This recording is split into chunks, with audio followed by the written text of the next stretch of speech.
안녕하세요. 저는 여수에 살고 있는 64살의 여성입니다. 동네에서 작은 목욕탕을 30년 넘게 운영하고 있죠. 돈을 많이 벌지 못해도 굶어 죽지 않을 정도로 유지하고 있고 일도 그리 힘들지 않습니다. 오히려 대부분이 무료하고 평온하게 흘러가곤 하죠. 하지만 사실 제 삶은 그리 평탄하진 않았어요. 젊어서도 늙어서도 저를 가장 힘들게 하는 것은 가족이었거든요. 일단 가장 큰 문제는 제 아들 홍준이의 친모였습니다. 홍준이는 제가 딸 혜주를 가졌을 때 남편이 밖에서 다른 여자와 낳은 아들이었어요. 평생 사랑을 만났다며 이혼해달라며 남편과 내연녀 둘이서 몇 년을 시위를 했고 당시 저는 죽기 살기로 버텼습니다. 그러다 저희 딸 혜주가 8살, 홍준이가 9살에 결국 이혼을 해줬고요. 근데 이혼하고 2년이 채 지나지 않아 남편이 차에 치여 죽었던 겁니다. 그때 홍준이의 친모는 남편 산소에 풀이 자라기도 전에 아들을 저희 집에 버리고 도망가 버리더군요. 같이 따라 죽겠다고 빈소에서 제 머리채를 잡고 난리를 피우더니 그 사이 딴 놈이랑 눈이 맞았다고 들었습니다. 그런데 그 여자가 다 늙어서 제 앞에 나타났던 거죠. 저는 처음에 알아보지 못해서 물었습니다. 누구라고요? 나 홍준이 엄마 김장미 기억 안 나? 그쪽이 홍준이 엄마라고요? 아, 그 장미다방? 저는 기억을 더듬어서 겨우 얼굴을 떠올렸지만 도저히 그 얼굴로 보이지 않았어요. 어디서 성형을 했는지 얼굴이 몰라볼 정도였죠. 물론 좋게 변한 게 아니라 얼굴이 전반적으로 촌농처럼 흘러내린 상태였던 겁니다. 헌데 제가 다방 소리를 꺼내자 삿대질을 하며 소리를 쳤죠.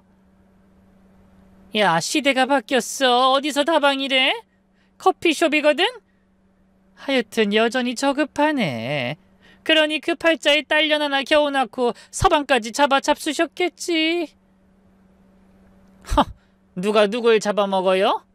내가 이혼하고 당신이랑 살 때 그렇게 갔으면 그게 당신 잘못이지 어디 내 잘못이에요? 입은 삐뚤어졌어도 말은 바로 하셔야지. 당신 탓이 왜 아니야? 우리가 그렇게 이혼해달라고 노래를 불렀을 때도 독하게 버틴 게 누군데? 딸년 앞세워서 죽어도 안 나가겠다고 발악한 게 너야. 결국 시댁에서 있는 돈 없는 돈 다 털어주니 그제서야 갈라선 주제 뭐 어쩌고 어째? 독종. 내가 살다 너 같은 독종을 본 적이 없어. 너만 아니었어도 내 남편 허무하게 안 죽었어, 알아? 너한테 돈 빼앗기고 어떻게든 살아보겠다고 싸돌아다니다가 뒤진 게 너 때문이잖아. 그 여자 말이 틀린 건 없었습니다. 하지만 좀 더 정확히 말하면 저희 부모님의 유산, 생전 남편이 사업한다고 말아먹은 제 돈을 달라고 이혼을 안 했던 거였죠. 시댁에서도 돈을 돌려주기 싫어서 남편을 설득했고 그것 때문에 이혼이 더 미뤄진 거였습니다. 그런데 마치 제가 본인들 돈을 다 쓸어간 것처럼 군이 어이가 없더군요. 하지만 저는 말 섞기 싫어 단도직입적으로 물었죠. 네, 내가 남편 죽였다 그런 걸로 칩시다. 도대체 왜 왔어요? 여길 또 어떻게 알고? 그쪽이랑 나랑 더 이상 볼 일도 없는데. 내 아들, 우리 아들 홍준이 때문에 왔어. 망할 잡것, 호랑이도 안 물어가려나. 너 내 아들한테 무슨 짓 했니? 도대체 어떻게 키웠기에 내 아들이 교도소에 들어가? 저는 고개를 흔들며 되물었습니다. 교도소라니? 그게 무슨 말이에요? 홍준이가 교도소에 있어요? 그래. 내 아들 지금 특수폭행으로 교도소에서 형 살고 있어. 이거 어쩔 거야? 당신 솔직히 말해봐. 배다른 자식이라고 차별해서 키우고 학대한 거 아니야? 이봐요.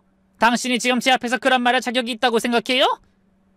다른 남자랑 눈 맞아서 몸도 안 좋은 어린애를 그것도 한겨울에 달랑 봄옷 입혀서 우리 집 앞에 버리고 간 주제? 시댁 식구들도 고아원 보내라고 하고 애는 아파서 열이 절절 끓고 그 상황에서 난 인간적인 도리를 다했어요. 당신 같은 여자한테 그런 소리 들을 정도로 키우지도 않았고요. 내가 못 받는다 알게 뭐야? 인간적인 도리로 키웠는지 비인간적으로 키웠는지 내가 보지 못했으면 끝이지. 애들한테 함부로 하는 것들 겉으론 다 사람 좋은 척 하던데 애초에 나한테 이런 말 듣기 싫으면 잘 키웠어야지. 대학도 보내고 제대로 잘. 지금도 봐. 본인 아들인 척 하지만 어디 있는지도 모르잖아. 뻔뻔한 년. 그리고 자격. 내가 친모인데 자격 충분하지. 그래서 말하고 싶은 게 뭔데요? 교도소에 면회로도 같이 가자는 건가요? 미쳤어? 우리 아들이 그쪽은 꼴도 보기 싫어해. 근데 난 그냥은 못 넘어가겠더라. 우리 아들 그 꼴된 거 보상받아야겠어서 이렇게 찾아온 거야. 멀쩡한 내 아들, 똑똑한 내 아들 고등학교 졸업도 안 시키고 깡패 만들었으면 그 책임은 지시라는 뜻이지. 이해했어? 뭐? 보상이요? 진짜 당신이란 여잔 어디까지가 바닥이에요? 그 여잔 대뜸 곡소리를 내며 저희 목욕탕 입구에 주저앉아 이렇게 소리를 쳤습니다. 아이고 불쌍한 내 아들. 얼마나 마음의 상처가 컸으면 커서 깡패가 됐을까. 이런 여자도 엄마라고 그간 모시고 살았는데 아들은 그 차디찬 옥살이하며 매일을 지옥처럼 살게 하고 엄마라는 게 뻔뻔하게 혼자 잘 먹고 잘 사네. 아이고 우리 아들 가여워 어째. 정말 미친 여자가 따로 없었습니다. 그 뒤로는 일주일에 한 번은 찾아와서 돈을 요구하며 저희 목욕탕 입구를 막고 시위를 했죠. 또 하루는 제가 자리를 비웠을 때 손님으로 들어와 목욕탕 물건을 훔쳐가기까지 했던 겁니다. 심지어 목욕탕 화장실 바닥에 대변을 두기까지 했죠.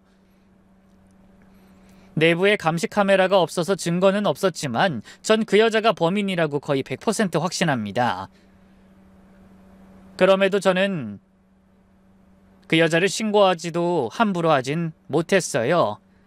또 몇 번이나 면회를 간다며 영치금 명목으로 돈을 달라고 했을 때도 그냥 내어줬죠. 이유는 단순했습니다. 미우나 고우나 해도 홍준이를 제 아들로 키워온 세월이 10년이 넘었거든요. 한겨울에 얇디얇은 봄옷 하나 달랑 입고 제 집 앞에서 벌벌 떨고 있던 아이였습니다. 앞서 말한 것처럼 시댁에서도 홍준이를 받아주지 않았고요. 더구나 홍준이의 감기가 이미 폐렴까지 진행된 상황이었는데 병원에서 연락을 드렸더니 시어머니는 오히려 저를 탓하기까지 했습니다.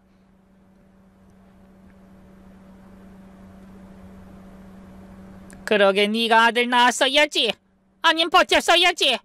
10년 가까이 버텼으면 더 있을 수도 있었잖아. 그럼 애초에 이런 일이 생겨?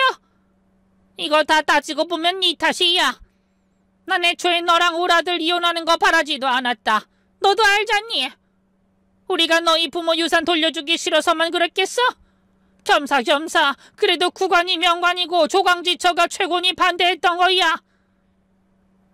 어머님 이제 와서 그런 말해서 뭐 하겠어요? 일단 홍준이가 아파요. 어머님 손자잖아요. 아니 다 필요 없다. 그 장민지 백합인지 그년 때문에 우리 아들 죽었고 심지어 내 아들 보험금에 남은 재산까지 싹 털렸어. 그런 상황에 그 여자 피가 반쪽이 섞인 걔를 우리가 왜 받아줘야 하니? 난 그딴 거 트럭으로 줘도 더러워서 트럭도 안 가져. 그러니 너 알아서 해.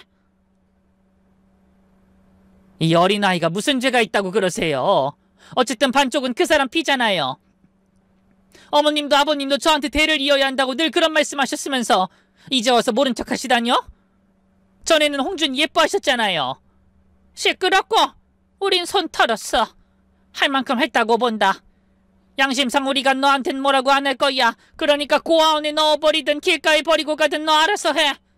앞으로 연락도 하지 말고. 하나밖에 없는 아들 잃어서 슬픈 것도 힘들어 죽겠는데 가만히 있는 사람 이리저리 들쑤지지 말란 말이야. 어머님, 혹여나 깨죽더라도 나한테 연락 주지 마라. 할 거면 장민지 그년한테 해. 그거 송장도 치우기 싫으니까. 앞으로는 일절 그 문제로 속 시끄럽게 연락하지 마.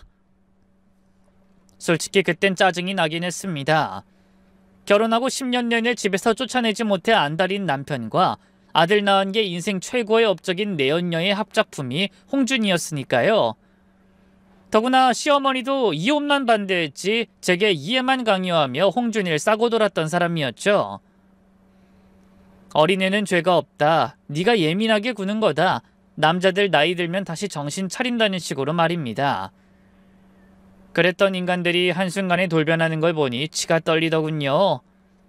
마치 파도 위에 부유물처럼 이리 떠밀리고 저리 떠밀리는 홍준이가 너무 가여웠습니다.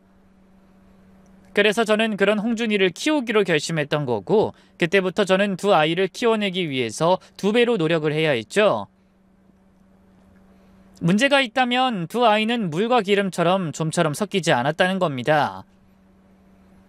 보통 밖에서 낳아온 자식이라고 하더라도 어릴 때부터 같이 자랐으면 모를까 서로가 어떤 존재인지 알기에 하루도 편안한 날이 없었죠.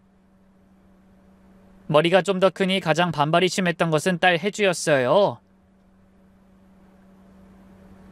엄마, 저 새끼 그냥 지 엄마한테 가라고 해. 존나 짜증난다고. 혜주, 너 자꾸 이럴 거야? 오빠라고 몇 번을 말해. 지란이 말 똑바로 못해? 생일 몇 개월 차이 난다고 오빠야. 어이가 없네. 양심 있어야지.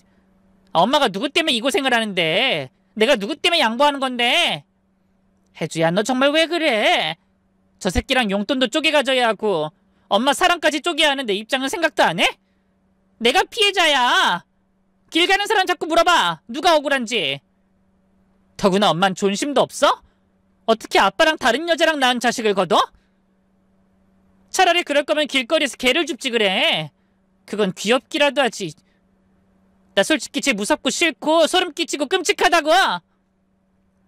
혜주야, 그래도 너 어릴 땐 꽤 잘 지냈잖아. 그땐 싫어도 참은 거고. 초등학생 때랑 지금이랑 같아? 이제야 내 의견을 말할 수 있는 나이가 된 거라는 생각은 안 해? 나도 여유롭게 좀 살고 싶어. 매번 치약을 앞에서 짜네 뒤에서 짜네 이런 소리 안 하면서 좀 평범하게. 휴대폰도 새 걸로 좀 바꾸고 엄마랑 쇼핑도 다니면서 살고 싶다고. 그게 잘못이야? 다른 애들은 다 그렇게 살아. 저는 그런 딸의 손을 잡으며 거의 애원했죠. 미안해. 그건 내 탓이야. 엄마가 못나서 그래. 엄마가 좀 더 일 많이 늘리고. 됐고, 저놈이나 내 눈앞에서 치워주라. 혜주야, 너 진짜 엄마한테 혼날래? 혼내. 근데 그거 알아? 솔직히 말해서 난 홍준이 저놈보다 엄마가 더 싫어. 할머니랑 아빠 그리고 그 여자한테 구박받은 것도 부족해서 그 집에서 싸고 들던 놈까지 끌고 온 게 더 싫다고. 홍준이 저놈이 사고치면 돈 물어주고 굽신거리고 비굴하고 구질구질해서 구역질이나. 난 엄마처럼은 절대로 안 살 거야. 절대로. 딸은 어린 시절 홍준이와 차별받으면서 큰 기억, 아버지란 존재의 부재로 인한 상처는 시간이 갈수록 더 커가는 듯 했습니다. 뿐만 아니라 홍준이가 고등학교에 올라가면서 부쩍 사고를 많이 쳤던 게 그 원인이 됐죠. 나쁜 친구들과 어울렸네, 뭐 잠깐의 실수였네 이런 말은 하지 않겠습니다. 홍준이가 그 원흉이었으니까요. 약한 애들을 괴롭히고 담배도 피우는 그런 불량한 학생이었어요. 그래서 제가 뒷수습을 하느라 손에 물이 마를 날이 없었기 때문이죠. 병원비에 합의금, 각종 기물 파손으로 인해서 한 달에 많게는 700만 원까지 나갔습니다. 때문에 저희 생활이 늘 허덕이었고 그런 이유로 딸은 홍준이만 보면 이를 갈았던 거죠. 그러다가 하루는 혜주와 홍준이가 크게 싸운 적이 있었어요. 제가 들어갔을 땐 이미 한바탕 하고 있었죠. 때려, 나도 때려. 한번 쳐봐 이 깡패 새끼야. 저는 다급히 끼어들어 말렸지만 이미 혜주는 눈이 반쯤 돌아있더군요. 들어보니 혜주가 남자친구를 사귀었는데 그 아이를 심하게 때렸다고 합니다. 홍준이는 억울해했죠.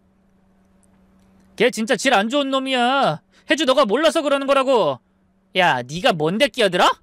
걔가 질이 안 좋든 말든 너가 무슨 상관인데. 같은 집에 사니까 내가 진짜 네 동생이라고 생각하는 거야? 착각하지 마. 난 너 같은 거 가족이라고 생각도 안 하니까. 오버하지 말라고. 그리고 지금 누구한테 질이 안 좋다 나쁘다고 욕을 해? 너만큼 나쁜 놈이 세상에 있긴 하고?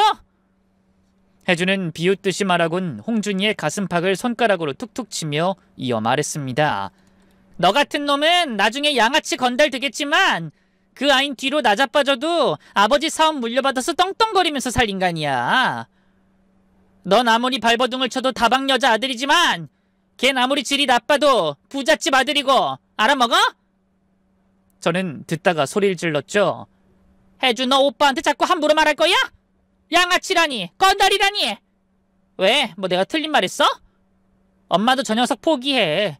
뭐가 좋다고 아직도 끼고 있어? 쟤는 나쁜 길로 빠지면 깡패 되는 거고 좋은 길로 빠지면 배달 일이나 하게 될 인간이야. 엄마한테 아무 도움도 안 될 거고 내 앞길에도 걸림돌만 될 인간이라고. 김혜주! 저놈 때문에 구질구질 사는 거? 그래, 좋아. 가난한 거? 그거 어쩔 수 없다고 치자. 근데 우리 집에 범죄자 있는 건 차원이 달라. 이제까지 걷어주고 먹여줬으면 효도는 못해도 저렇게 사는 건 아니지. 양심이 있으면 제발 가출이라는 것도 좀 해. 나가서 혼자 좀 살라고. 그 일이 있고 얼마 후 홍준이는 정말 가출을 했습니다. 고등학교 졸업을 앞두고 있는 상태였는데 말이죠. 당연히 저는 백방으로 홍준이를 찾아 나섰어요. 홍준이의 친구 집에 연락도 하고 친구들에게 물어보러서 거의 7개월 만에 찾아낼 수 있었죠. 헌데 홍준이가 집으로 돌아가길 거부를 했던 겁니다. 돌아가세요. 아줌마랑 나랑은 무슨 사이도 아닌데 계속 내 친구들 불편하게 하지 말고 앞으로 찾을 생각도 찾아오지도 마시고요. 저 알아서 잘 살 테니까 앞으로 연락 마세요. 홍준아, 그게 무슨 말이야. 너 졸업은 해야지. 대학도 갈 수 있으면 엄마가 보내줄게. 제 말에 홍준이는 앞에 있던 식탁을 주먹으로 쾅 내려쳤죠. 엄마? 그쪽이 왜 저 엄마입니까? 저 친엄마 따로 있어요. 그러니까 엄마 행세하고 싶으면 친딸한테 가서 하세요. 저한테 질척거리지 마시고. 뭐 혹시 돈 필요해서 그래요? 돈 드릴까? 홍준아, 너 정말 왜 이래? 그때 혜주가 한 말 때문에 그런 거면 걔가 사춘기라서 감정적으로 많이 예민해진 상태라 그래. 걔도 진심은 아니야. 엄마가 잘못 가르쳐서 그래. 응? 필요 없어요. 제가 왜 상처를 받아요? 애초에 저도 내 가족이라고 생각한 적이 단 한 번도 없는데 그냥 어려서 당장 갈 곳 없어서 하숙집으로 생각했던 게 전부입니다. 근데 이젠 다르죠. 제 밥벌이 제가 알아서 하고 조만간 돈 모이면 제 친엄마 찾을 생각입니다. 됐어요? 홍준이, 너 그거 진심이야? 정말 이런 곳에서 일을 하겠다고? 저는 홍준이의 손을 잡고 작게 말했어요. 여기 깡패들 일하는 곳 아니니? 너 그냥 하는 소리지? 진심 아니잖아. 당연히 진심이죠. 아줌마도 느꼈을 텐데. 제가 양심이라는 게 있었으면 그쪽 밑에 있으면서 그렇게 사고를 쳤을까요? 10년 가까이 엄마라고 부르지 않은 이유가 뭘까요? 그러게 검은 머리 짐승은 함부로 거두는 게 아니라는 게 영 틀린 말이 아닌 것 같아요. 아셨으면 이만 가세요, 아줌마. 다음에 오면 곱게는 안 보낼 겁니다. 저 여자도 때려요. 그때 처음으로 들었던 감정은 허무함이었습니다. 배신감이나 슬픔과는 전혀 달랐죠. 왜냐하면 저 역시 홍준이를 키우면서 어렴풋이 느끼고 있었거든요. 저에게 보이지 않는 선을 긋고 있다는 걸 말입니다. 처음에는 사춘기가 일찍 와서 반항을 하는 거라고 이해했고 또 아이에게 상처가 있어서 마음을 열지 못한다고 받아들였어요. 하지만 그게 아니었던 겁니다. 애초에 제게 곁을 내어준 적이 한 번도 없었고 늘 친엄마를 그리워했던 거였죠. 그렇게 저는 노력을 해도 안 된다는 걸 인정했던 거고 인정과 동시에 허무함이 밀려온 겁니다. 어떻게든 두 마리 토끼를 잡으려다가 허무하게 둘 다 놓친 마음이랄까? 결국 저는 자식들을 위해서 최선을 다했지만 딸도 아들도 제대로 키워낸 게 아무도 없었던 거죠. 그렇게 시간이 흘렀고 아들은 깜깜무소식에 딸은 저처럼 살지 않겠다는 생각을 공고히 다져갔습니다. 대학 졸업하고 난 뒤에 공기업에 입사한 딸은 제게 연락조차 하지 않았고요. 그러다 목욕탕에 홍준이 친모가 찾아온 걸 알게 되었을 때 딸을 3년 만에 다시 보게 됐죠. 엄마, 나 주인의 엄마한테 이상한 소리 들었어. 홍준이 친모가 왔다는데 그게 맞아? 홍준이가 뭐야, 오빠라고 하라니까. 이미 집 나가서 소식도 끊어졌는데 엄마는 아직도 그 소리야? 나랑 싸우고 싶어서 그래? 내가 엄마 이러니까 연락하기가 싫은 거야. 엄마는 억울하지도 않아? 다 키워놓으니까 친엄마한테 간다는 그런 놈이 뭐가 예쁘다고 욕 한 번을 안 해. 어쨌든 됐고 말해. 진짜야? 그래. 홍준이 걔가 특수폭행인가로 교도소에 들어가 있대. 딸은 어이가 없다는 듯 헛웃음을 흘렸죠. 내가 거의 예언자였네? 봐. 그놈 하는 꼴 보라고. 결국 범죄자 됐잖아. 그렇게 깡패짓거리 하고 다니더니 제대로 방향 틀어서 아주 적성 찾으셨나봐. 정말 끝까지 내 인생에 도움이라고는 안 될 인간이네. 근데 설마 엄마 또? 또 뭐? 그놈이랑 다시 연락할 생각 아니지? 그건 아니잖아. 어? 한번 가보긴 하려고. 그래도 내가 키운 아이를 그냥 둘 순 없잖아. 엄마 작작 좀 해. 안 돼. 이번만은 절대로 허락 못해. 한 번 더 연결되면 엄마가 한 푼씩 모아서 겨우 마련한 목욕탕까지 그놈 손에 쥐어줘야 할 테니까. 그냥 지들끼리 지지고 볶고 살라고 그래. 아니 엄마가 친자식이랑 친모 사이에 끼어서 돈을 뺏겨. 그런 놈들은 안 변해. 나이 들어서 여자나 때리고 애들이나 패는 성질 고약한 인간만 될 거라고. 딸은 가만히 있더니 제 어깨를 흔들며 이렇게 물었어요. 혹시 돈 줬어? 맞지? 아이 그냥 영치금 정도 넣어준 게 전부고. 제발! 영치금이고 사식이고 난 그놈 목구멍에 바나나 우유 하나 들어가는 것도 싫어. 엄마도 제발 정신 좀 차려. 걘 범죄자야. 막말로 엄만 못 죽일 것 같아? 난? 돈에 눈 뒤집혀서 보험금 꿀꺽하고 아들 버린 친엄마 생각하면 어려울 것도 아니지. 그 핏줄이 어디 가겠어? 홍준이 걔 성격을 봐. 그러고도 남을 놈이지. 너 무슨 그런 말을 해. 홍준이가 나쁜 길로 빠진 건 맞지. 그래도 걔 그 정도로 나쁜 애는 아니야. 너 어릴 때부터 그렇게 난리 피우고 때려도 걔가 언제 손 한 번 올린 적 있어? 너한테 맞았으면 맞았지 오히려 때린 건 너야. 기억 안 나? 왜? 뭐 피해자들한테라도 그 말해보지? 호랑이가 발톱 감춘다고 안 위험하다고 할 수 있어? 어쨌든 각설하고 이번엔 찾지 마. 이미 오래 찾아다녔고 설득도 해볼 만큼 해봤고 매번 그 빌어먹을 주소로 반찬 바리바리 싸서 보낸 게 몇 년이야. 엄만 할 만큼 했어. 무엇보다 나 조만간 결혼해. 그래서 더욱 그 인간이랑 엮이기 싫은 거고. 딸의 갑작스러운 발언에 저는 화들짝 놀랐죠. 자주 찾아오진 않았어도 생일이나 명절에 한 번씩 전화통화를 했는데 그때도 결혼 이야기는 없었기 때문이었습니다. 결혼? 나한테 말도 없이 결혼? 너 저번에 만나는 사람 없다고 했잖아. 나한테 일부러 숨긴 거야? 갑자기 결정된 거라서 말 안 한 거니까 확대 해석하지 마. 만난 지 3개월 됐거든. 뭐? 아니 겨우 3개월 만에 결혼을 한다는 거야? 야 아무리 그래도 일륜지 대사를... 아니 그게 남자 쪽에 돌된 애가 있어. 전처랑 이혼한 지 얼마 되지 않았고 당장 키워줘야 하니까 어쩌다 보니 서두르게 된 거야. 이혼 사유는 아내 외도래. 뭐 그런 아무 상관없잖아. 혜주야 도대체 그게 무슨 말이야? 애까지 있다고? 그런 남자를 왜? 딸은 대꾸도 하기 싫다는 듯 눈을 가늘게 뜨고 무미건조하게 대답했습니다. 엄마도 밖에서 나온 자식 키웠으면서 왜 나한텐 그러지 말래? 비슷한 거야. 물론 차이는 좀 있지. 엄마는 다 큰 애를 데리고 와서 키워서 개고생했지만 난 아니라는 거. 날 친엄마로 알고 키우면 그뿐이니까. 무엇보다 그 사람 의사야. 개원 앞둔 학문외과 의사. 의사? 그래. 안 그래도 우리 집안 짜치는데 거기에 범죄자까지 추가할 필요 있겠냐는 거야. 목욕탕 집딸인 거 그 집에서 이해해준다고 하지만 범죄자 오빠까지 있는 건 나라도 반대해. 그니까 행여 상견례에서 오빠 어쩌고 그런 말 입도 뻥끗하지 마. 난 외동딸이야. 애초에 거짓말도 아니잖아. 엄마랑 피 한 방울 안 섞인 남인데 상관없고 교도소에 있다면 들킬 일도 없고. 저는 한숨을 짧게 쉬고는 딸에게 물었죠. 애까지 있는 남잔데 그것까지 받아들일 정도로 사랑하는 거니? 그런 거야? 딸은 픽하고 실소를 터뜨렸습니다. 촌스럽게 무슨 사랑? 의사라서 결혼하는 거야. 애까지 있어서 나 같은 애가 그나마 비빌 수 있는 거고. 아님 내 주제에 의사랑 결혼하는 게 가당키나 할 것 같아? 나한텐 더 없는 기회니까 놓치지 않을 생각이야. 사랑하는 사람이 아니란 뜻이니? 꼭 나이 든 사람들이 사랑 타령 오지게 하더라. 정작 본인들은 결혼할 때 얼굴 한두 번 보고 바로 결혼해놓고는.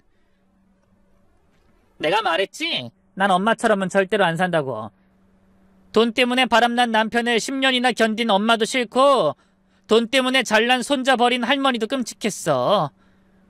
그래서 난 그렇게 살기 싫어서 돈 있는 남자 만나려는 거고. 그래야 버림받아도 덜 비참하지 않겠어? 많은 이야기 속에서 자식이 부모 가슴에 대못을 박는다는 말을 하죠. 하지만 저는 그 대못을 쥐어준 게 부모라는 생각만 들었습니다.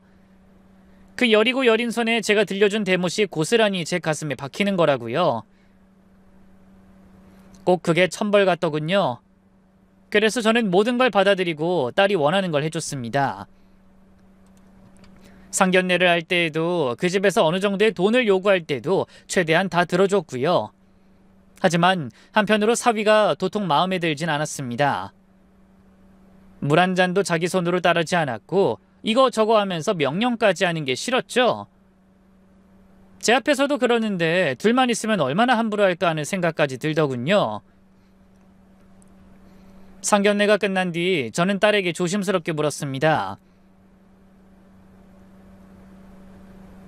정말 결혼 꼭 서둘러야겠어? 아무래도 엄만 좀 걱정이 된다. 이야기 다 끝난 거 아니야? 이제 와서 뭐? 왜? 아니 도대체 뭐가 걱정이 된단 거야? 아니 말투도 좀 그렇고 행동도 너에 대한 배려가 정말 하나도 없는 게 아까도 봐. 직원들이 하면 되는 걸 굳이 너한테 가져오라고 하고 물건도 툭툭 던지고.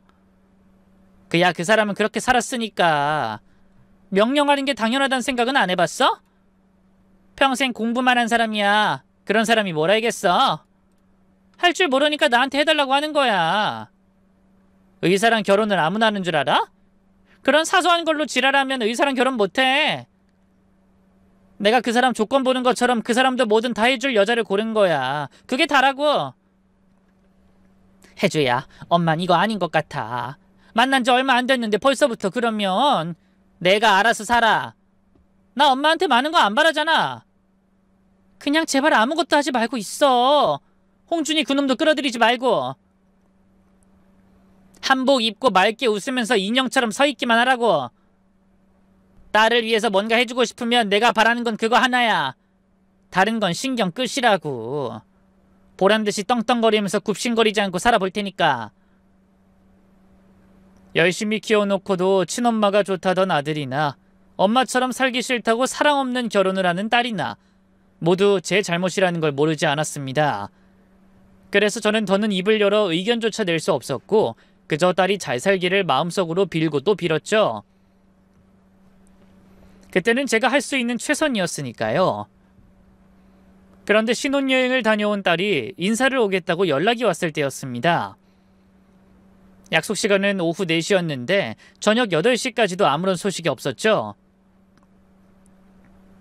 하필 사위에게도 연락이 닿지 않았고 불길한 마음이 들어 밖으로 나와 서성 일대였습니다. 비가 추적추적 내리는데 좀 떨어진 곳에서 누군가 터덜터덜 걸어오는 게 보였어요. 잘 보이지 않았지만 실루엣만 보고도 제 딸임을 알고 저는 불이 나게 뛰어가 우산을 씌워줬습니다. 이게 무슨 일이야? 박서방은 어쩌고?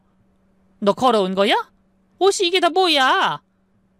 가까이 보니까 한쪽 구두굽은 떨어져 나가 덜렁거렸고 흰 치마는 진흙이 덕지덕지 붙어 있었어요. 심지어 팔 여기저기 까진 것은 물론이고 눈에는 희미한 멍까지 들어있었죠. 걷다가 넘어졌어. 큰 소리 내지마 머리 아프니까. 너 솔직히 말해. 맞았어? 맞은 거 맞지? 엄마도 다 알아. 이거 넘어져서 나는 상처 아니야. 엄마 친구가 남편한테 맞은 거 몇 번이나 봐서 안다고. 박서방이 이랬어? 아니라고.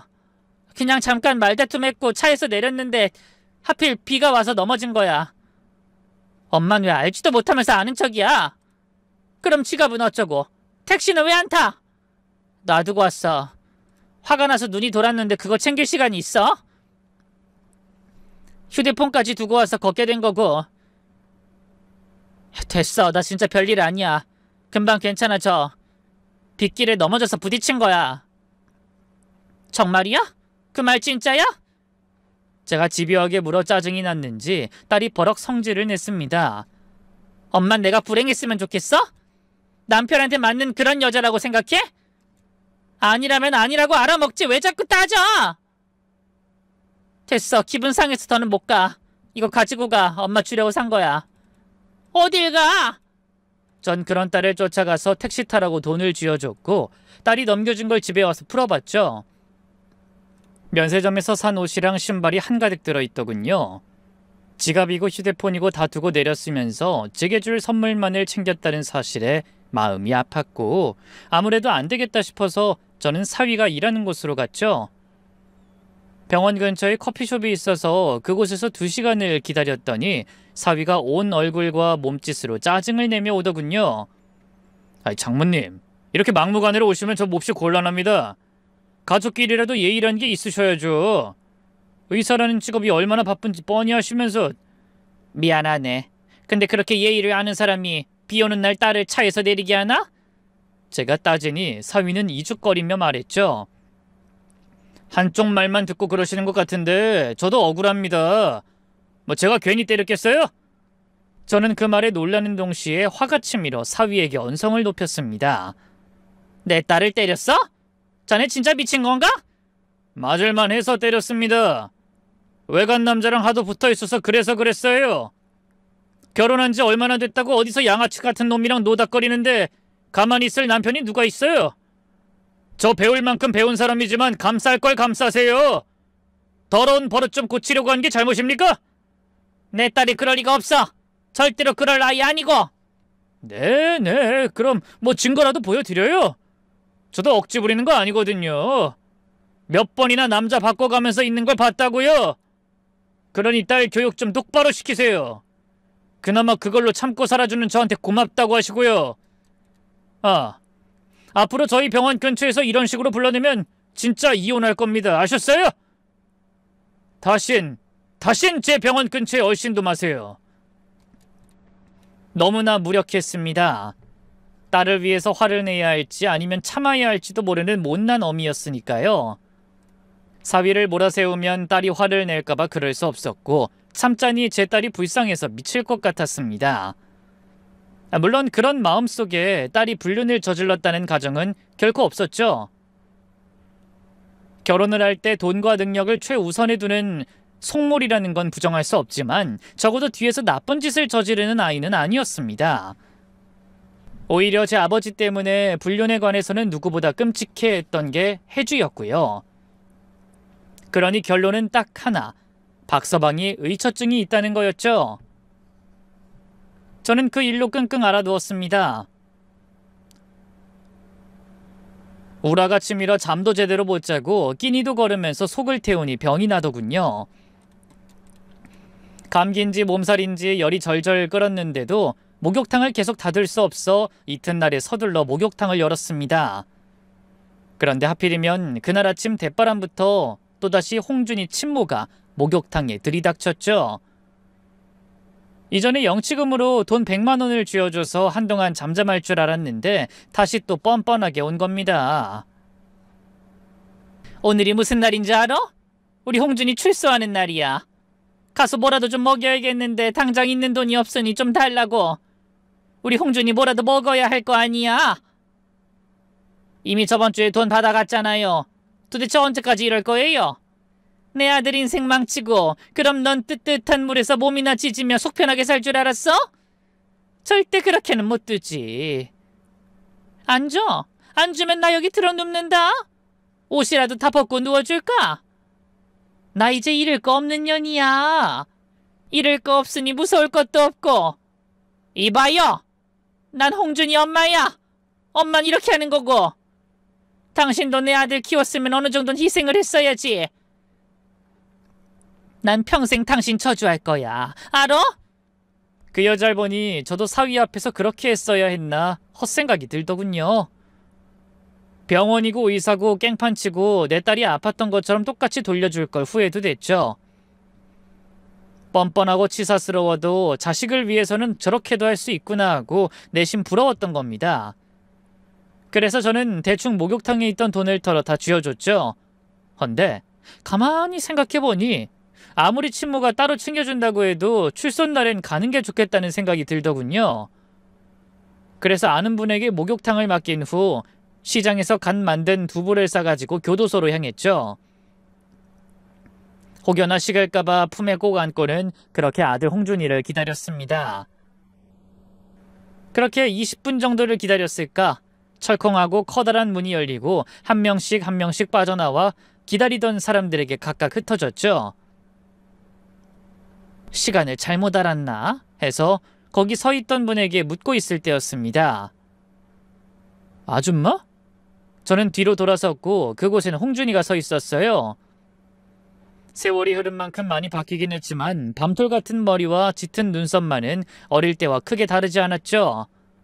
홍준아, 이게 얼마만이야? 너 출소한다는 소식 듣고 왔는데 혹시 불편한 건 아니지? 나 잠깐 이것만 주려고 온 거야. 다른 뜻은 없어. 저는 혹여나 화를 낼까봐 눈치를 살폈고 괜히 딴청을 피우며 말을 이었습니다. 근데 너희 어머니는 어디 계시니? 오늘 여기 온다는 소리 들었는데 벌써 만난 거야? 엄마? 그게 무슨 말이에요? 아줌마 우리 엄마랑 연락했어요? 그 여자가 아줌마를 찾아갔다고?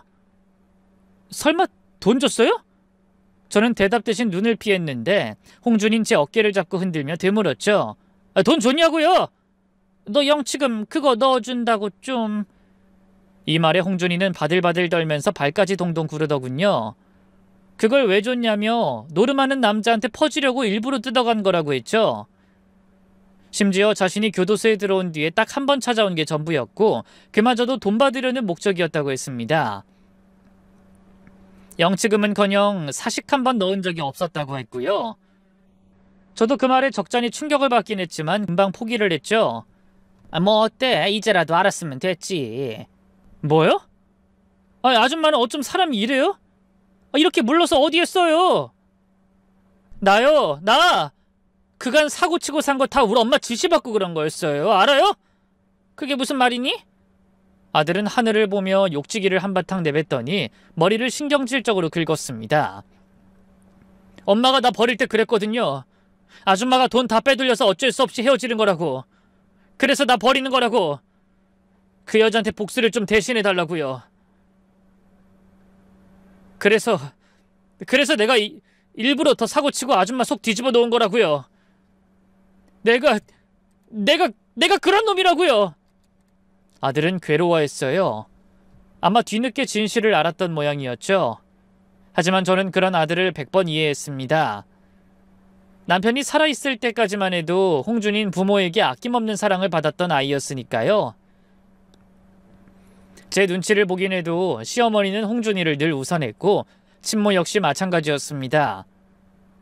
객관적으로 봐도 남자의 눈이 돌아 자식을 버릴 사람으로 보이진 않았어요. 하지만 저와 이혼하고 남편이 죽고 나서 모든 게 바뀐 거죠. 심지어 남편 빈소에서는 제 머리채를 잡았고 시어머니나 홍준이 친모는 습관처럼 제가 돈을 뜯어갔다는 말을 하곤 했었습니다. 그러니 홍준이 입장에서는 그걸 진짜라고 받아들였을 테고 제가 철전지 원수처럼 느껴졌을 것은 당연했어요. 어린 마음에 진실을 알고 얼마나 많이 힘들었을까 마음이 아팠습니다. 저는 물었죠. 언제 알았어? 그 사람이 말해준 거야? 아니요, 절대로 말 안 하죠. 그냥 알게 됐어요. 그냥? 그게 무슨 말이니? 살다 보니, 나이 먹다 보니. 깡패 생활 시작하고 나서 엄마 찾았을 때 엄만 자꾸자꾸 나한테 돈을 달라고 했거든요. 돈 바짝 벌어서 엄마랑 제대로 살아보려고 했던 거라서 조직 생활 접는 게 제 목표였는데 매번 돈 이야기만 했죠. 그 일 그만두고 어디 공장이라도 가고 싶다고 말할 때마다 엄마는 고졸이 제대로 된 일에서 그 돈 못 번다고 그러셨고요. 근데 아줌마는 자꾸만 나한테 뭘 줘. 반찬이면 뭐면 싫다고 해도 자꾸 주잖아요. 근데 아무리 내가 못 배웠어도 내가 칼밥 먹고 사는 깡패 새끼라고 해도 모를 수가 있어요? 홍준인 쓰러지듯 제 앞에 무릎을 꿇었습니다. 죄송해요. 진짜 정말 너무 죄송해요. 제가 그때 철이 너무 없었어요. 저 때문에 돈도 잃고 엄마한테 또 빼앗기고. 제가 찾아줄게요. 다 갚고.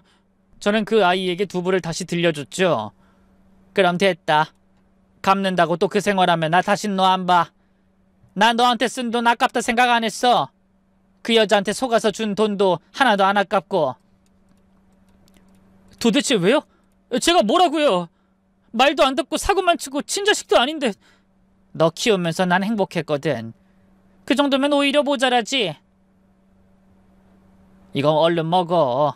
저는 눈물 콧물 다 빼면서 두부를 먹는 아들의 곁을 지켰어요. 그리고 그런 아들과 택시를 탔습니다. 목적지를 말하려고 하는데 긴장이 풀려서 그런지 머리가 빙글 돌더군요. 시야는 흐릿해졌을 때 제가 손을 벌벌 떨던 것은 기억하고 있습니다. 그러다 제가 다시 눈을 떴을 때는 응급실이었죠. 지나가던 간호사가 깨어난 절 보고 다가와 물었어요. 환자분 정신 드셨어요? 쓰러지신 거 기억하세요? 혹시 어디 불편한 곳은 없으시고요? 머리가 아프다거나. 그건 없는데 제 아들이 여기 같이 왔는데 어디 있어요? 보호자분이요? 글쎄요. 아까까진 있으셨는데 화장실 가셨나? 환자분 일단 이 수액 다 맞으셔야 해요. 나중에 의사쌤이 오셔서 자세히 설명해 주실 거예요. 피검사는 했는데 이왕이면 정밀검사도 받으시면 좋고요. 보호자분 불러서 상의를 해보세요. 아셨죠?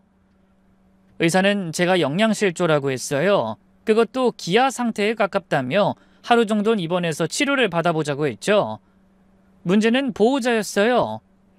저는 주변을 둘러보다가 문득 그곳이 사위가 일하는 병원인 것을 발견했습니다.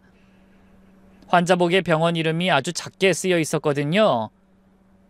바쁜 와중에 불쑥 찾아오는 거야 싫어할 수 있지만 보호자가 필요하다니 일단 전화를 먼저 했죠. 그런데 도통 전화를 받지 않았던 겁니다. 안타깝게 홍준이 번호는 몰랐고 혜주에게는 홍준이를 만났다는 것 때문에 차마 전화를 할 수가 없었어요. 그래서 수액을 다 맞은 뒤 저는 간호사에게 저희 사위가 어디에서 근무하는지 물어봤습니다. 네? 그런 분은 저희 병원에 안 계시는데요. 아니 여기서 분명 근무한다고 했어요. 그 항문외과 의사고. 아, 그 개원한다고 했으니 혹시 나갔나? 아, 내가 연락을 도통 해보지를 못해서요. 그만둔 사람 중에 있을까요? 지금 전화를 안 받아서요. 죄송하지만 저희 시스템에는 그만두신 의사쌤들 이름도 다 있어요. 두들겨 보면 바로 나오는데 그 이름은 없다는 거예요. 뭐 같은 이름인 사람은 한 명 있네요. 근데 그분은 의사쌤이 아니라 간호사인데 혹시 착각하신 거 아닌가요? 순간 뭔가 불길한 예감이 머릿속을 스쳤습니다. 상견례를 할 당시 개원을 앞두고 있어 돈이 없다고 한 게 가장 먼저 떠올랐어요. 결혼식은 모두 제 딸이 준비하게 했고 심지어 전세자금 역시도 제 딸이 저축한 돈이었죠. 저 역시도 결혼자금에 돈을 보탰지만 사돈은 단 한 푼도 지원해주지 않았다고도 했습니다. 무엇보다 자신의 병원에 오는 건 극도로 싫어했던 게 가장 거슬렸죠. 그래서 저는 그 간호사가 어디에서 근무를 하는지 물어보고 서둘러 걸음을 옮겼습니다. 하지만 간호사들이 앉아있는 데스크에는 없었고 병동을 돌고 있다고 했죠. 급하신 일이면 제가 호출을 따로... 아니, 일단 저 따라오세요. 그곳에 있던 친절한 직원 중 한 명이 절 그쪽으로 안내를 해줬고 저는 복도에서 기다렸습니다. 하필 남자들만 있는 단체 병실이었기 때문이었죠. 일이 끝나면 확실히 할 수 있겠지 하며 마른 침을 삼키며 서 있었어요. 그런데 병실 안쪽에서 쿵 넘어지는 소리와 동시에 짝 하는 소리가 들렸고 이내 외마디 비명까지 들리는 겁니다. 그래서 작은 유리문으로 들여다봤는데 경악스러운 장면이 보였죠. 홍준이? 박서방? 홍준이는 사위의 입에다가 하얀 천 같은 걸 쑤셔넣고 있었고 도망가지 못하게 한쪽 팔로 목을 휘어감고 있었습니다. 저는 너무 놀라서 뒤로 넘어졌다가 겨우 정신을 차리고 안으로 들어섰죠. 제가 들어서니 그 안엔 3명의 남자 환자들이 각자 침대에서 얼어붙어 있었습니다. 홍준아, 안 돼! 그러지 마! 저는 황급히 달려가 홍준이를 떨어뜨린 뒤 사위를 부축했어요. 자네 괜찮아? 입에 이건 뭐야? 입에서 빼낸 것은 다름 아닌 양말 덩어리였죠. 입술은 터져 있고 한쪽 눈은 부풀어 오르고 있었습니다. 막 출소한 홍준이가 친 사고에 심장이 조이는 듯 아팠지만 어떻게든 수습하려고 최대한 살갑게 다독이기 시작했죠. 자네 놀랐겠지만 일단 흥분하지 말고. 제가 흥분 안 하게 생겼어요? 쟤 뭐야? 뭔데 날 때려? 설마 해주 숨겨둔 뭐라도 되는 거야? 더럽고 천박하게 이 남자 저 남자랑 말 섞을 때 이상하다고 생각했는데. 아닐세, 쟤는 해주 오빠야. 사정이 있어서 그땐 설명 못했는데. 뭐요? 오빠? 기가 차서. 뭐 오빠면 날 이렇게 만들어도 돼? 아이씨, 이빨도 흔들려. 뭐 저런 깡패가 다 있어. 나 고소할 거고 민사 형사 다 처리할 거니까 그렇게 알아두세요. 직장까지 와서 날 죽이려고 했다고? 저 깡패가. 이건 살인미수야, 살인미수. 이때 제 아들이 사위의 멱살을 한 손으로 틀어지고는 일으키며 말했죠. 의사라고 속이고 내 동생 피 쪽좀 빨아먹은 거 해주 얼굴에 손댄 건 어쩔 건데? 살인미수? 어정쩡하게 미수로 내가 들어갈 것 같아? 나야 인생 어차피 막장이야. 잃을 게 없는 놈이 얼마나 무서운지 내가 알려줄게. 너 같은 건 약한 여자한테만 손대지만 난 그런 놈들을 손봐주는 사람이거든. 아가리 여물어! 아들은 그 말과 동시에 팔을 걷었고 거기에는 엄청난 문신이 숨겨져 있었습니다. 살색이 거의 보이지 않을 정도로 빽빽하게 온갖 짐승들이 다 그려져 있었죠. 사위의 눈도 2배는 커졌고 그 장면을 보던 아저씨들은 씩 웃었습니다. 마치 심심하고 무료한 일상에 재밌는 걸 발견한 사람들처럼 오히려 더 집중해서 보기 시작했죠. 저는 서둘러서 그 팔을 옷으로 가리고는 아들을 말렸습니다. 그만하라고. 더는 사고치면 안 된다고 하면서요. 홍준아, 제발 이 엄마 봐서라도 그만해. 근데 아들은 확고하게 고개를 저었죠. 저런 놈들은 맞아야 정신 차려요. 해주 때린 저 손목을 꺾어서 병신을 만들어야 내가 교도소 가서도 2발 벗고 잘 것 같으니까 제발 그냥 못 본 척 해주세요. 저 이미 전부터 계획했던 거예요. 내 친구들 보내서 해주 주변에 풀어놓은 게 나니까. 그게 무슨 소리야? 저놈이 해주 한두 번 손댄 줄 알아요? 간호사라면서 그 전부터 의사라고 속이고 여자들 여럿 등쳐먹은 거, 가정폭력으로 신고당한 것도 진즉에 뒷조사로 알았다고요. 그래서 내가 친구들 풀어막았던 거예요. 저놈이 해주 주변에 남자 있다고 난리친 것도 그것 때문이고. 그 말에 사위는 비웃으며 말했습니다. 오호라, 너였어? 그래, 어쩐지 상판들이 다 양아치다 싶더라니. 근데 어쩌나? 집에선 그 누구도 보호를 안 해주는데. 그래서 나 그냥 막 때렸어. 그건 몰랐지? 오히려 그 보호한답시고 남자들 풀어서 당신 동생이 더 맞은 거야. 너 때문에. 그 말에 제가 뺨을 때리려고 손을 들었지만 사위는 제 팔을 막고는 뿌리쳤죠. 장모님, 작작 좀 하세요. 이미 끝났는데 뭘 따져? 아이, 그래요. 나 의사라고 구라치고 이빨 좀 털었어요. 근데 거기에 홀랑 넘어가서 돈이고 뭐고 막 퍼준 게 당신 딸년이야. 내 잘못도 있지만 명함 하나 보고 불나방처럼 달려든 천박한 여자를 받아줘서 감사한 줄 알아야지. 하여튼 한국 여자들 대부분이 의사라면 똥치를 해도 끌어안고 살 골빈 것들 뿐이라니까. 순간 홍준이는 스프링처럼 튀어나갔고 그대로 사위는 바닥에 내려 꽂혔습니다. 너무 빨라서 보이지 않을 정도였는데 사위는 충격이 컸는지 바닥에서 숨을 깔딱거렸죠. 문제는 그 다음 순간 병실 문이 열리며 해주가 들어왔다는 거였어요. 사위는 해주를 발견하고는 일어나서 경찰 불러라, 뭐 의사 불러라 명령조로 소리를 질렀습니다. 저는 그 말에 안절부절 못했는데 딸은 문을 꼭 닫고는 빠르게 걸어오더니 바닥에 있던 양말을 그대로 사위의 입에 쑤셔 넣었죠. 당신 어설프게 경찰에 폭행이니 뭐니 신고만 해. 그럼 나도 너 폭행으로 걸 거야. 나 너한테 맞은 증거 다 가지고 있고 병원 기록까지 차근차근 다 준비한 상태야. 사기 결혼으로도 신고할 거고 그간 나한테서 가지고 간 돈도 돌려받을 거야. 알았니? 사위는 양말 때문에 대답은 못했지만 절대로 싫다는 표현을 했죠. 그러자 제 딸이 머리를 몇 대 연속으로 때렸습니다. 그리곤 멱살을 잡곤 이렇게 말했죠. 병원에서 잘리는 건 물론이고 여자나 때릴 줄 아는 그 허약한 몸으로 교도소로 들어가면 그땐 안전할 수 있을까? 잘 생각해봐. 홍준이는 그 미래를 보여주듯이 자신의 문신을 다시 과시했고 사위는 결국 울먹거리며 고개를 끄덕였습니다. 심지어 주변에 있던 사람들도 울먹이는 사위에게 한마디씩 했죠. 난 아무것도 못 봤어. 나한테 증인해달라고 하지 마. 나도요. 그냥 혼자 가다가 넘어졌잖아요. 그쵸? 여자를 때린 놈들은 상종을 말아야 하는데 저것도 간호사라고. 모두가 저희 편을 들어줬습니다. 상황이 얼추 정리된 후에도 오히려 저희를 응원해주기까지 했고요. 다행히 사위도 자신이 불리하다는 걸 알았는지 신고는 하지 않았습니다. 순순히 돈까지 돌려주고 혼인 취소 소송에서도 모든 걸 인정했죠. 그도 그럴 게 돈을 돌려받을 때나 협의를 할 때 제 아들 홍준이를 늘 대동하고 다녔거든요. 그 시간 덕분인지 둘은 이전보다 훨씬 가까워졌습니다. 하루는 딸이 식사 중에 갑자기 그러더군요. 야, 너는 왜 우리 엄마한테 자꾸 아줌마래? 왜? 뭐 친모한테 또 가려고? 가출하려고? 그 나이 먹어서 집도 나가면 그땐 가출로 치지도 않아. 알지? 그땐 국물도 없이 나가리야, 나가리.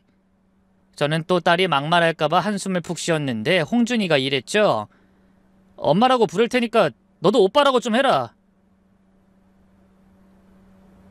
야, 너라고 부르지 말고 오빠 해봐. 딸은 치 하며 입술을 삐죽거렸지만 결국 아주 작게 말했죠. 오빠. 됐냐? 동시에 홍준인 제게 엄마라고 했습니다. 그때 저는 얼마나 많이 울었는지 몰라요. 정말이지 온몸으로 울음을 터뜨렸죠. 훗날 가장 행복했던 기억을 꼽으라면 단연 5손가락 안에는 드는 그런 순간이었습니다. 그렇게 시간이 흘러 현재 딸은 무사히 혼인 취소 소송을 했고 아들은 검정고시를 통과해서 학원에서 용접 기술을 배우고 있어요. 또 소식을 하나 전달하자면 사기 결혼을 했던 사위는 또 한 번 그런 짓을 해서 병원에서 아예 퇴출되었다고 합니다. 아들의 친모는 홍준이가 출소한 뒤부터는 겁을 집어먹었는지 저희 목욕탕 근처는 얼씬도 하지 않고요. 다시 제게 무료하고 평온한 일상이 찾아온 겁니다. 하지만 그보다 더 저를 행복하게 만든 건 둘이 굉장히 친해졌다는 거죠. 한 번은 우리끼리 외식을 가는데 보복 운전을 하던 차량에서 덩치 좋은 남자가 저희 차를 가로막고 내리는 겁니다. 딸은 아들의 옆구리를 찌르며 말했죠. 야, 팔 걷어. 문신은 그럴 때 쓰라고 있는 거야. 얼른. 오빠라고 하라니까? 알았어, 오빠. 얼른 팔 걷으라고. 호랑이 말고 뱀. 뱀 쪽을 걷어서 보여줘. 결국 아들은 팔을 걷어 올리고 차에서 내렸고 바로 일단락이 되었습니다. 꼬리를 말고 바로 도망치는 꼴이 어찌나 웃기던지 우리는 한참 배를 잡고 웃었네요. 저는 여전히 동네 목욕탕에서 푼돈을 받으며 살고 제 딸도 여전히 박봉의 작은 회사에 다니고 있죠. 올해로 40 넘어가는 전직 깡패에 40 앞두고 사기 결혼당한 딸까지 다른 사람의 이야기처럼 큰 성공도 인생 역전도 없는 흔하디 흔한 제 가족의 이야기지만 전 그렇게 생각합니다. 본인에게 가장 간절했던 게 이뤄지는 게 진짜 성공 아니냐고요. 가족이 모여 웃고 떠들고 함께 식사를 하는 걸로도 저는 충분히 성공했고 행복한 사람인 것 같습니다. 앞으로 저 그리고 저희 아들, 딸과 함께 소소한 행복을 더 찾으며 살아보겠습니다. 제 소소한 이야기를 끝까지 들어주신 분들에게도 감사를 전하며 오늘 하루 모두가 행복의 기준점을 조금만 낮추고 자신이 가진 행복을 찾아보는 그런 시간 되셨으면 좋겠네요. 싱그러운 풀잎에도 아침 새소리에도 미소 짓는 하루 되세요.